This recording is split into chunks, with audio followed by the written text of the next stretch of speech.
Your transition defense as well as your rotational defense were huge in this game. What do you make of some of those big-time stops at the end? Coach, also, we talked about it at the half. You had 8 threes. In the second half, just 1 made three-pointer. How did you rely on that inside presence to close this one out?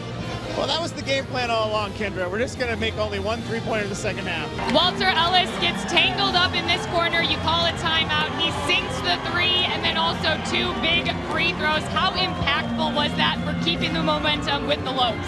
You told me Cameron Gooden couldn't do it all on his own. Of course, he drops 22 points, but Frank Stain gets a huge and one. Isaiah Pope steps up. How much confidence is this team playing with right now? That's what this team is. Thanks, Adam. These two teams are very familiar with each other, having just played last Thursday, Utah Tech, winning that game. And when I spoke to Utah Valley head coach Dan Nielsen, he said it was really a close battle until that fourth quarter. He said one thing we cannot do is get into a shootout with this team, especially the way that the Trailblazers shoot the 3. He said it's going to be imperative that we lock down on defense.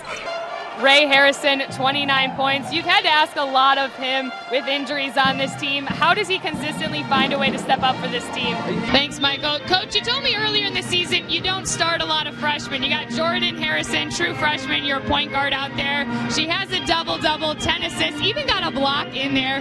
What do you make of the way she's able to facilitate the plays here? Yeah, she's pretty special. Seattle U's Cameron Tyson isn't the only Tyson who can sink the 3 on the Red Hawk roster. His brother, DeMarcus, is on the coaching staff after playing at the University of Portland and then professionally overseas. Coach, you take over a program this year that just had 6 conference wins last year. This year, you're well above 500, and you win a game in the WAC postseason tournament. What is it about this team and the buy-in? Coach, Aziz Bandago, back-to-back blocks, then back-to-back dunks. What did he unleash in this second half?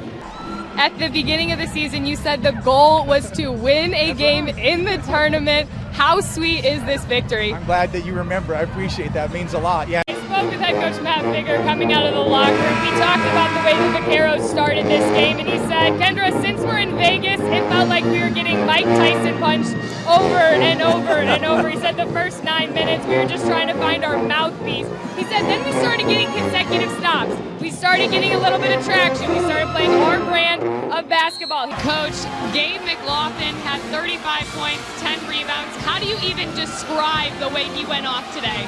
Coach, you played this team in the regular season, a 26-point loss. You said this was our redemption game. What do you make about this team's fight? The more I watch the replay of it, I mean, the angle you shot it from, the way that it went in, could you have even dreamed of something like this for your final year of eligibility, your final postseason conference tournament? I had a chance to talk with head coach Raven Justice coming out of the locker room, and she talked about the importance of securing the basketball in this second half. She said 10 turnovers is way too many. We need to value each and every possession. She said the 12 offensive rebounds were great, but they mean nothing if we can't get those second chance points. Grand Canyon head coach Bryce Drew spending a majority of that halftime in the locker room. I caught him running out those last 30 seconds. True freshman Kaylee Bayon has made an impact on this Wolverines offense right away. She's the team's 3rd leading scorer, 2nd in assists, and she has all of the support of her 13-year-old younger brother, Tristan, who's an actor and a regular cast member on ABC's show A Million Little Things. You called a timeout with under a minute to play in this first half after UTRGV went on that 7-0 run. What needs to improve defensively? Success set in stone. Kendra joined by Bryce Drew. Kendra just took a charge. There was a lot going on there down the stretch. How did you close this one out? What did you tell your team during those last